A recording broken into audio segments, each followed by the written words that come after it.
guys, this is the second video in my Assassin's Creed retrospective thing. I haven't decided if I'm going to do every single game in the series, but let me know in the comments if you'd like to see more. And if you haven't seen the first video on Assassin's Creed 1, links on screen and in the description.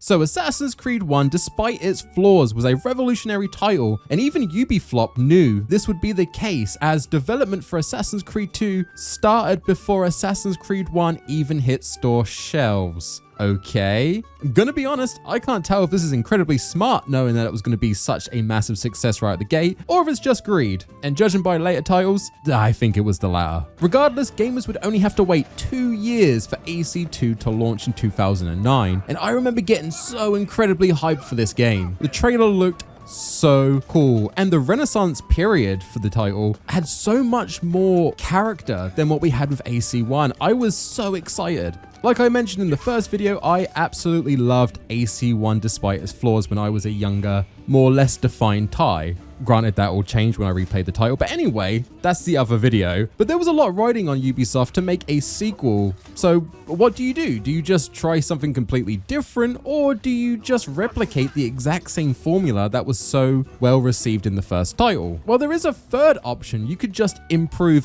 every single aspect of the first game, and that's just what the developers did. First game was too repetitive. Okay, they introduced far more mission variety and more engaging plot beats, far bigger cities to explore. Graphical fidelity was increased, actual cutscenes that didn't require a flashbang to get a decent camera angle. The masters taught us. And how would you have done it? I would not have drawn attention to us.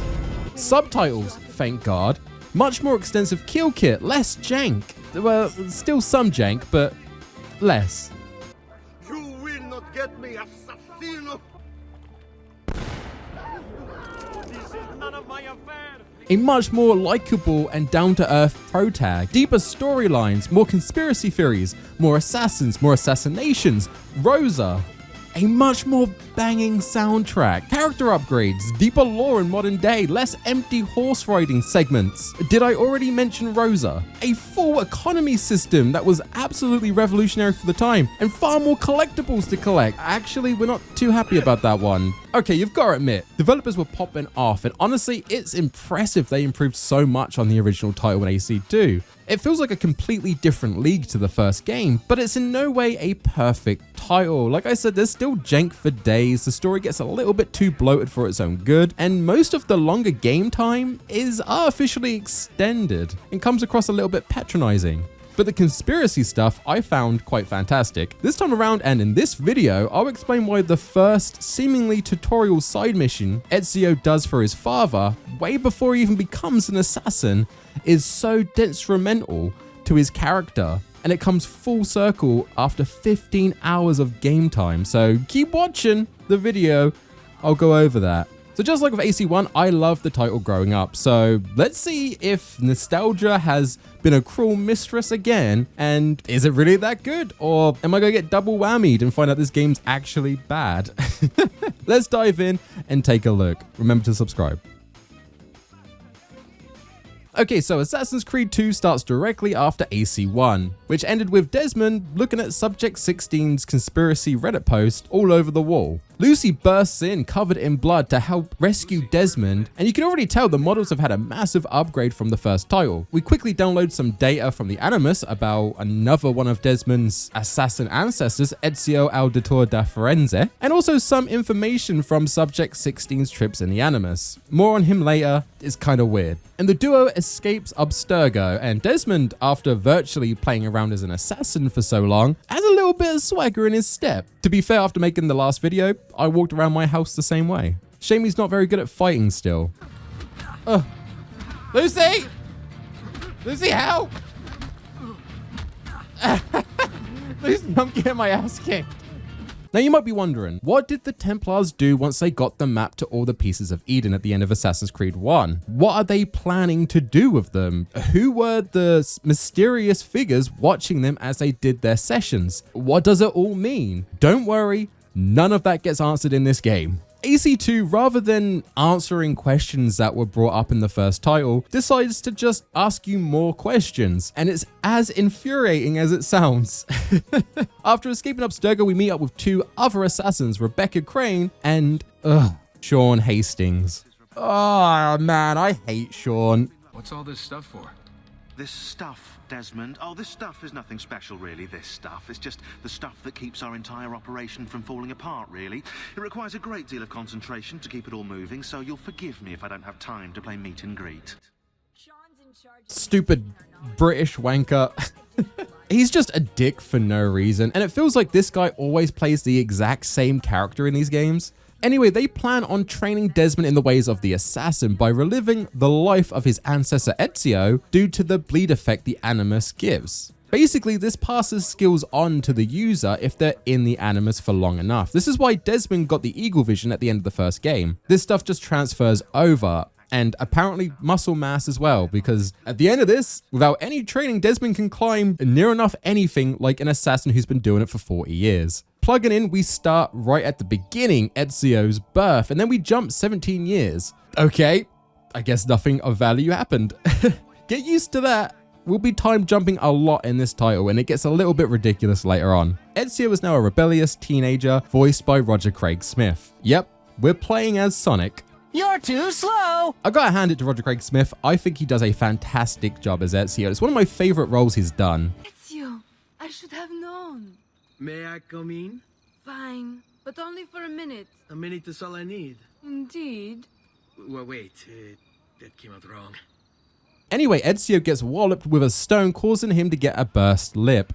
Oh my god. Oh. They actually writ a lore reason why Ezio has the same stupid scar Desmond has in present time. Oh, it's so stupid. I can't even make the excuse from the last video like they were just lazy using the same models. They already had a model of Ezio without the scar. They did this on purpose. It's so stupid. This is not how it works. I get that it's just so you can link Ezio and Desmond as being part of the same heritage. Sure, whatever. I'm gonna move on. I don't want to become the Assassin's Creed lip scar guy on YouTube, so he's at odds with another house, the Patsy, and they don't get along too well. They have a big brawl and we go into a full-on mob fight, I guess. This is kind of ridiculous. Was Florence like this back during the Renaissance era? Just people beating the shit out of each other? After the brawl and several cases of manslaughter,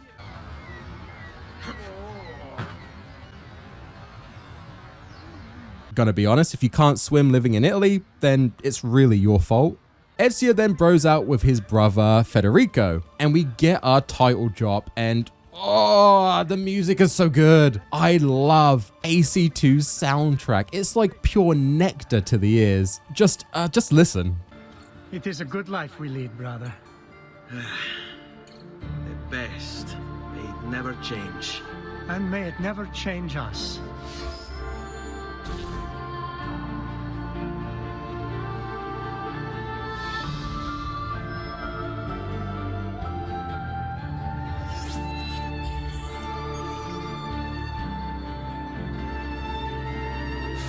Before heading home, Ezio decides to make a house call to his girlfriend and gets a little sus. It's crazy, I thought Heavy Rain was the first title to do the press button to bang. So Ezio works for his father Giovanni by delivering messages across Florence, which seems like tutorial stuff, and it kind of is, but this is very important for things to come for his character. Do not forget Ezio's part-time work as a Royal Mail postman. We meet a friend of the family who seems like a nice guy. We do some odd jobs for the family, like helping out our psychopathic sister after her boyfriend cheats on her. You're better off without them. I loved him. No, Claudia. You only thought you did. He should suffer for what he's done. Wait. Dude, that was such a sudden 180. I actually think I have whiplash. So the insanely well-named character Duccio, I love it, is cheating on our sister because, well, she wouldn't sleep with him. Maybe your sister shouldn't be so stingy with her virtù. Pretty disgusting, and we politely tell him to leave her alone.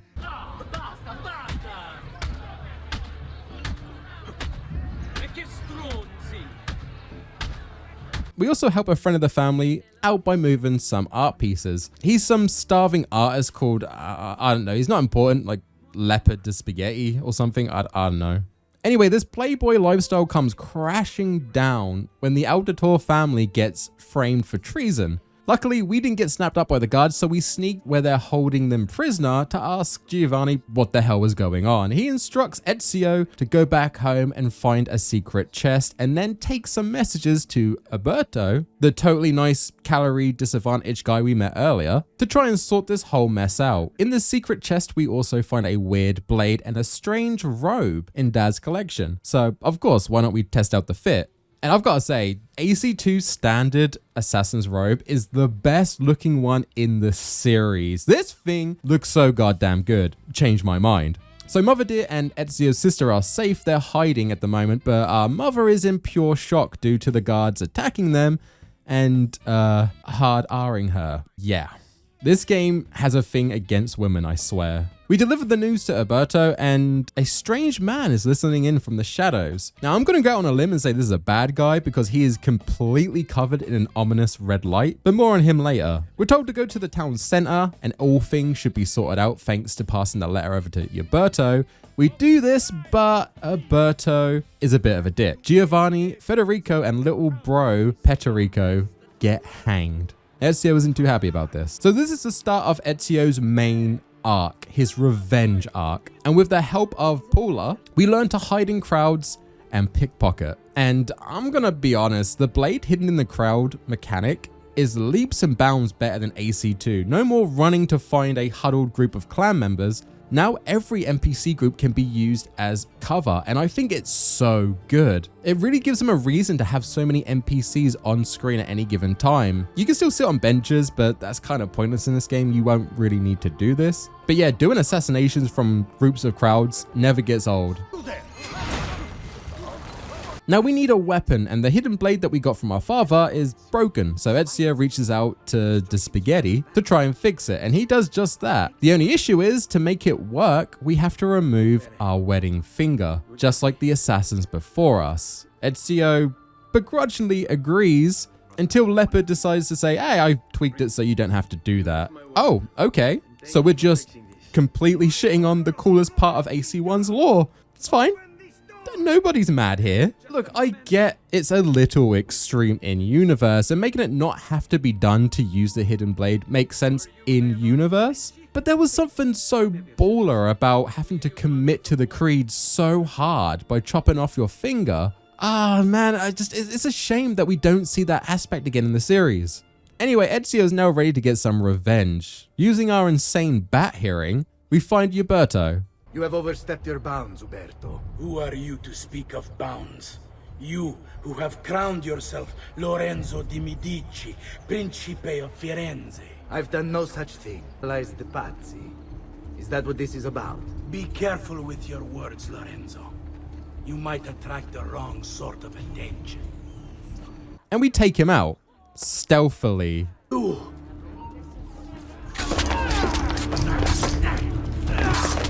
The Auditori are not dead! I'm still here! Me!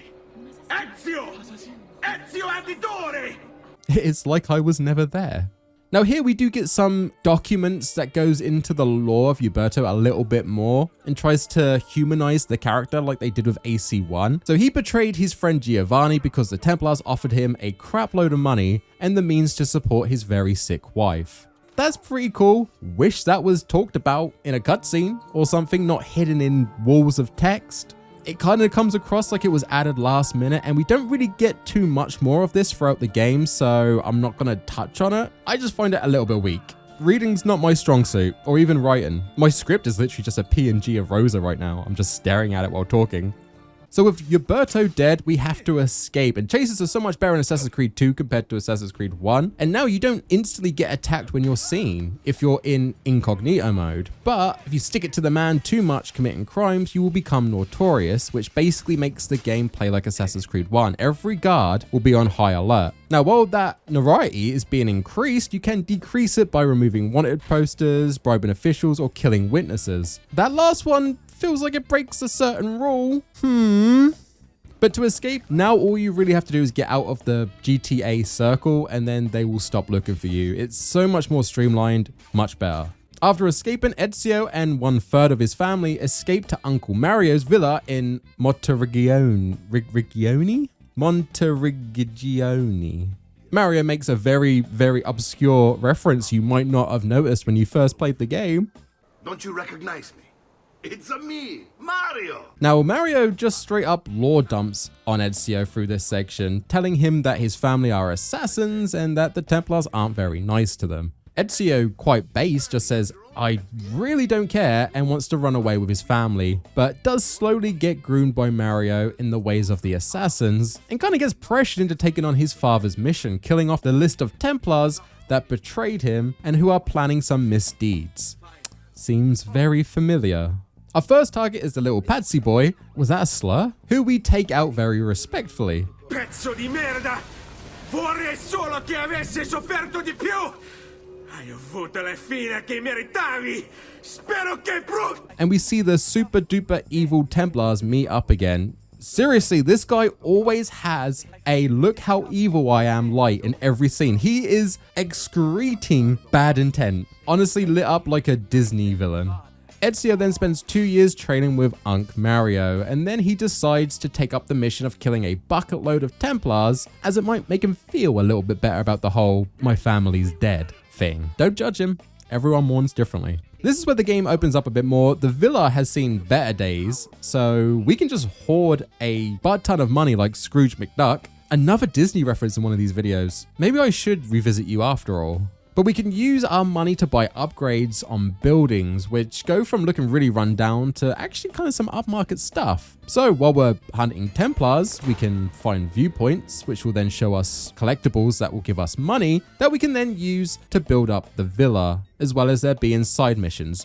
Okay, that's not too bad. Oh wait, Mother Dear is still not speaking and she needs us to collect 100 feathers around the entire game so she can tell us to tidy our room vocally. Okay, Templars, upgrade villa, side missions, viewpoints, and feathers I can deal with. Oh, but we also have to collect codex pages, and there's 30 of those. And before you think we're done, 6 super assassin fan club medallions we need to find throughout the world to unlock Altair's Shadow the Hedgehog phase armor. Okay, Templars, villa, missions, viewpoint, feathers, codex, and ass medallions. I'm sure I can deal with. Oh, and there's these statues to fuck it. I'm done. This is too much stuff for me to do. There's so much stuff to collect in Assassin's Creed 2. I feel like Ezio is borderline a hoarder. They throw so much at the player here, and all it does is artificially increase the game's length. I don't know if I'm the only one that finds this too much, but that is too much. Oh, and Jesus Christ, I forgot about the super secret Subject 16 glyphs you have to find in the game as well. It's so much.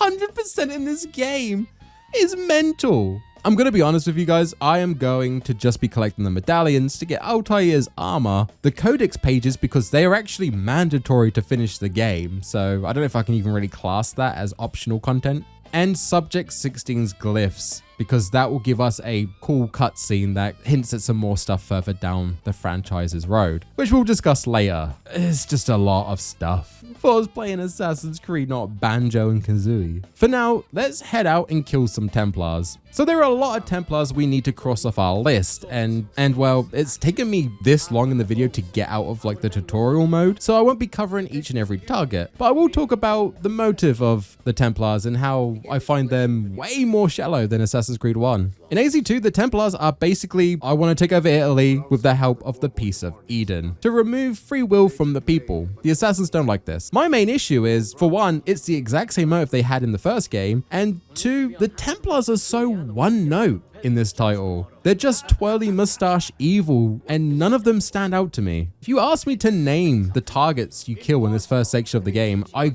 honestly could not tell you. AC1 had way more emotion with the Templars. Were they really the bad guys? Maybe the assassins were going at things all wrong. They both were seeking a peaceful world, but going at it in completely different and wrong ways. I found it interesting, and each Templar tried to justify what they were doing. This time it's just full good versus evil, light versus dark, something Kingdom Hearts. It's honestly quite boring, and if it wasn't for the trauma and struggle of Ezio's character and the growth he goes through, I would find the main plot so meh.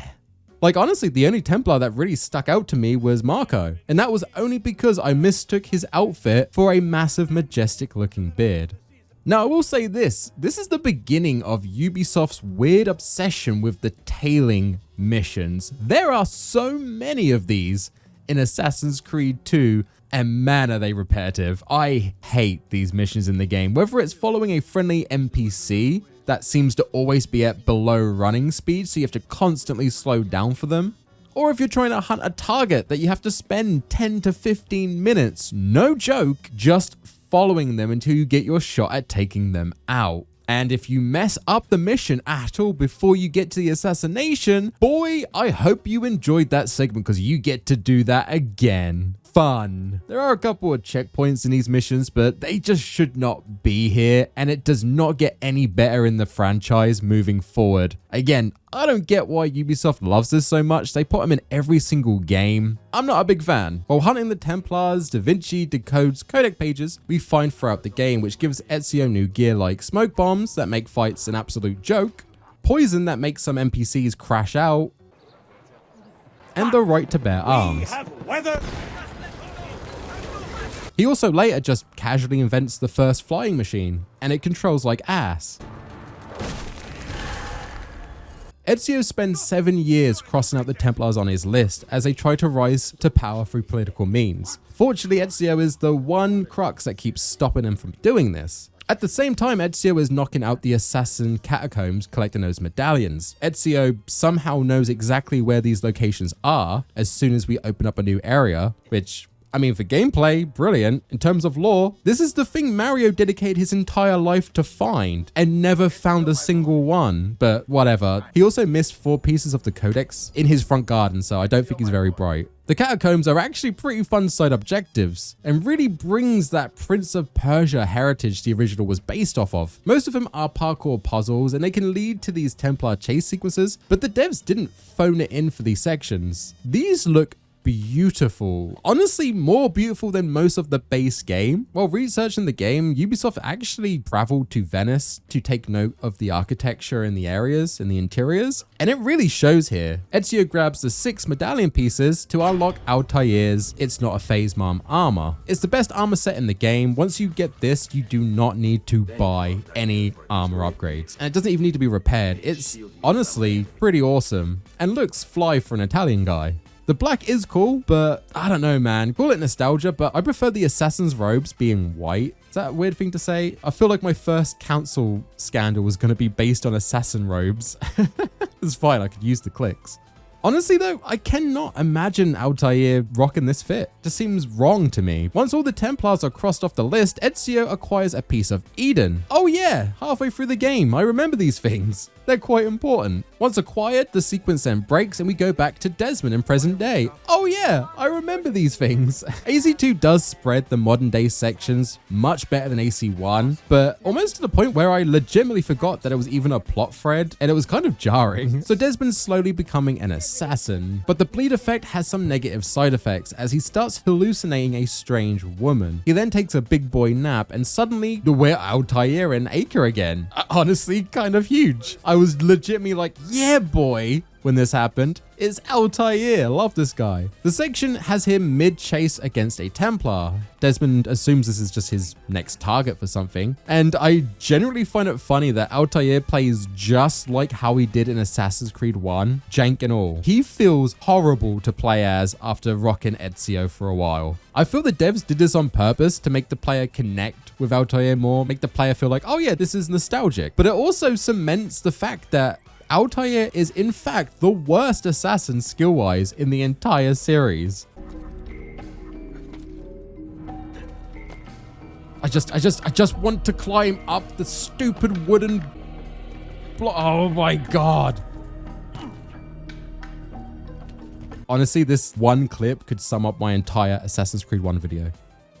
Altair catches up with the Templar, and actually it's the one that catfished Altair in the first game while we were hunting Robert. Looks like he's come back to get rid of the witnesses. Oh, or he was just chasing the booty, I guess. BRB, I have to cut out a part of my AC1 video. And it's actually part of their lore. They're married to the Creed. They can't go seeking that simp lifestyle.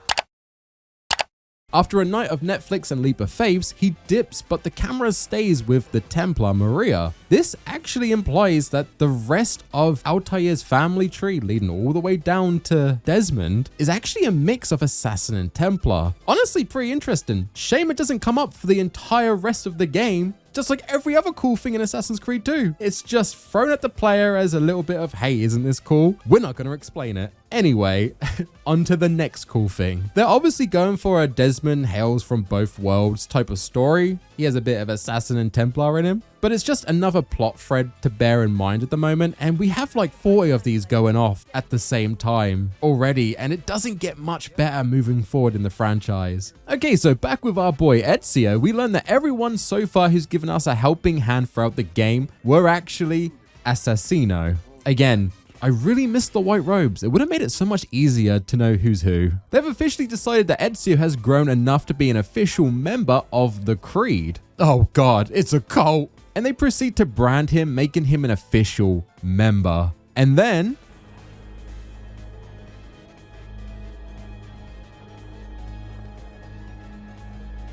what do you guys do? Oh god, it's a suicide cult. Moving forward, we head to Katarina's castle to store the piece of Eden, but get attacked by some Templars. In the scuffle, Ezio gets stabbed and drops the piece of Eden. Okay.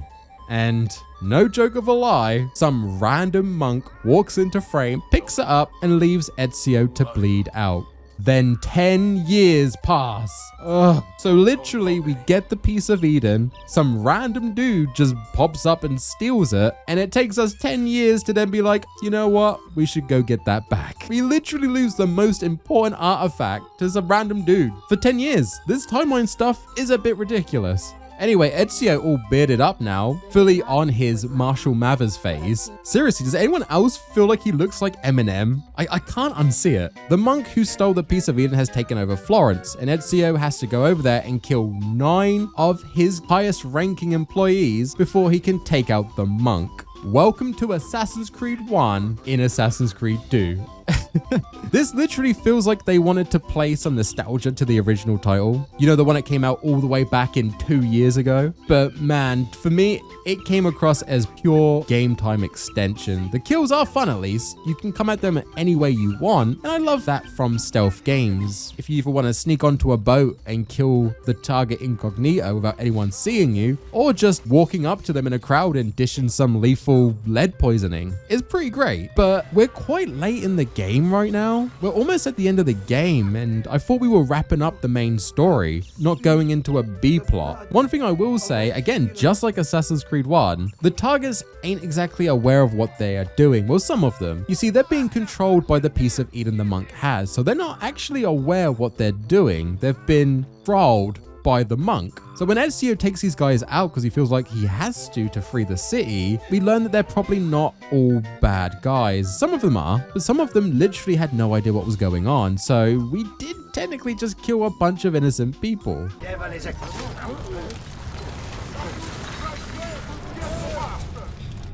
What have I done? What have I done? Your actions were not your own. But they were. My own self-doubt let him hold me as he did. I am sorry. As am I. Non è una scelta che compio a cuor leggero. Requiescat in pace. But eventually we take out all the targets, freeing the people, and then we head over to the monk. Once we take him out, the people decide we're just gonna go burn the witch because, I mean, it's a Tuesday and it's the Renaissance period, kind of what we do. But Ezio Mercy kills him before he is burnt to death and delivers a speech about how he used to be influenced by his need for revenge and how that's not so different to being controlled by a magical apple.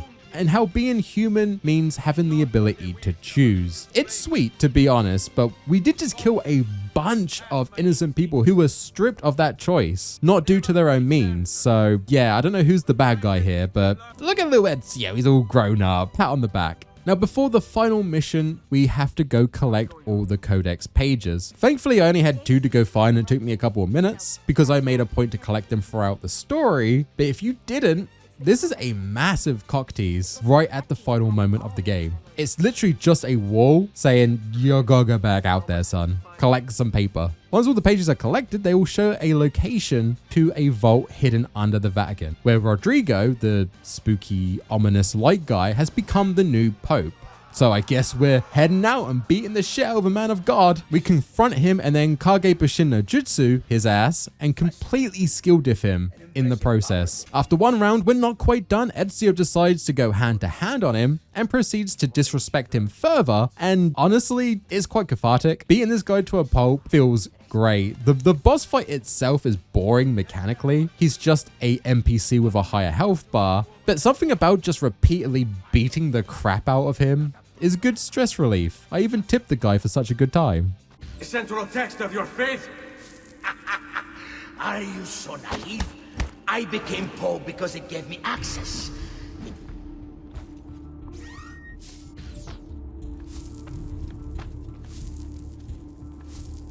Now, Ezio, in all of his wisdom, the dude is like 40 now, by the way, decides to spare Rodrigo. The biggest threat, arguably, to the people and the assassins, probably the one Templar out of all the Templars we've killed that deserves his blade the most. The man who literally orchestrated the murder of his family gets to live. So killing the men that had no control of their actions back in Florence, that's all right. They had it coming. Literal Satan. No, I've grown as a character. I don't need to kill him. It's so stupid. Odd time for performance anxiety, but whatever. The game's nearly finished. Moving on. So we walk into the vault and this strange hologram of what Ezio refers to as a god drops honestly a massive bombshell to everyone involved. Ezio, Desmond, you the player, me the old man who shouts about video games on YouTube. This message is for all of us. This is Minerva, a being from the first civilization way before humans. They actually built humans in their own image. But the humans were afraid of the first civilization's power and then turned on them. Because humans were so big in numbers, they actually started to win the war and killed off most of the first civilization. I think some did hide, but most of them got killed off. Okay, wasn't expecting that, but that doesn't really matter because holy shit, the sun's gonna explode. And actually this whole thing is a warning to Desmond in the future to try and stop it before it happens. What, did you think this game was about assassins and Templars? Idealism and assassinations? What's right and what's wrong? No, fuck you. This was an environmental message. Like, I know I'm coming off overly negative, and I'm reading it on my script. It sounds like I hated this game. I really like this game. I just find some choices incredibly agonizing. I hated this plot beat even when I first played it. Comes out of left field, and yeah, to be fair, the sun expanding was being speculated and discussed quite a bit around the time the game launched in 2009. So I get what they were going for. They wanted to make it an actual real world threat. I understand that, but I don't like it. I do like how Minerva just shoots Ezio down, saying he's played his part now, shut up and wait in the corner, so she can speak to Desmond through the animus. No matter. You may not comprehend us, but you will comprehend our warning. You must. None of what you are saying makes sense. Our words are not meant for you. What are you talking about? There's no one else here. Enough. I do not wish to speak with you, but through you. You are the prophet. You've played your part.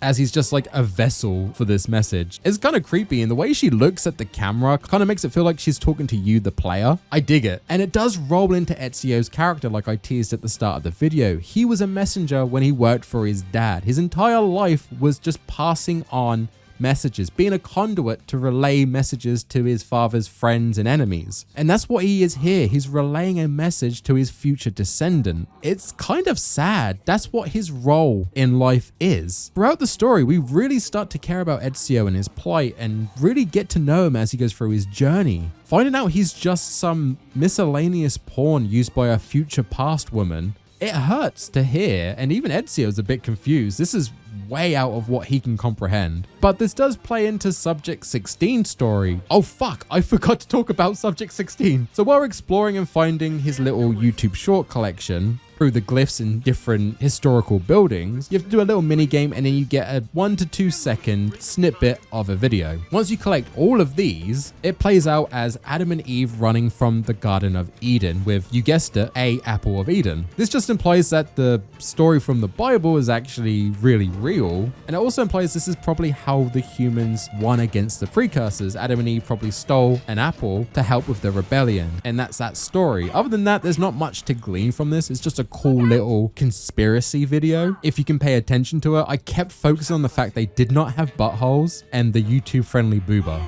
But this is why Subject 16 was so interested in the Renaissance period. But it doesn't really explain why he got so cray-cray and why he took his life. But that will come up later on in the series, just like every other plot thread. So we'll see. After all this, Desmond gets pulled out of the Animus because Abstergo is breaking in. Thanks to the bleed effect, Desmond now plays just like Ezio, so killing guards is insanely easy, and Verdict spouts out about how this is not the last time we'll see him, ha ha ha, evil anime villain, and then he dips. And that's the end of the game. Credits start to roll as the gang heads out to another hideout. And that's Assassin's Creed 2. Boy, I sure hope you didn't come into the sequel expecting to get anything answered, because all you get here is more questions. Who and how the first civilization came to be? Is God real? Why did it matter Altair got some Templar strange? How did Subject 16 find out about all of this? Why is the sun exploding? How did Mario spend his entire life not finding the codex pages outside of his goddamn house? Nothing gets answered. Assassin's Creed 2 is a fantastic ass game. It does everything a sequel should do. It improved on almost every aspect I had an issue with in Assassin's Creed 1. The gameplay is far, far more fun, and the story is it's more in depth. Ezio is by far a much more likable character compared to Altair, and I have to be honest, other than kind of cringing at some story beats and some gameplay mechanics like collecting everything, I really enjoyed my time with this title. I still think Assassin's Creed 2 is one of the best Assassin's Creed games. It's really that good, and it hit home why I love this series, or why I did love this series. But it isn't perfect. It has jank. The plot goes from convoluted to kind of M. Night Shyamalan-esque with all the twists and turns, which some people might like. I found it a bit more irritating. And the reason for that is they obviously already had the next few titles planned. Each title in Assassin's Creed never truly feels like it's a complete video game experience. It's always, how can we push the story further for the next title? They're always thinking ahead, and I get tired of that. It's why I love games like Expedition 33. That is a full package. From start to end, you get the gist of the story, and you walk away satisfied. Assassin's Creed is always leaving you breadcrumbs, so you come back to try and get some answers, and they just never give you them. Now later on, they did learn that people were getting a bit pissed off with this and dropped the whole Desmond plot after the third title and started going for more original games, full packages, but we'll get to that when we get to that. For now, that's the end of Ezio's story. Until next year, where we get another title.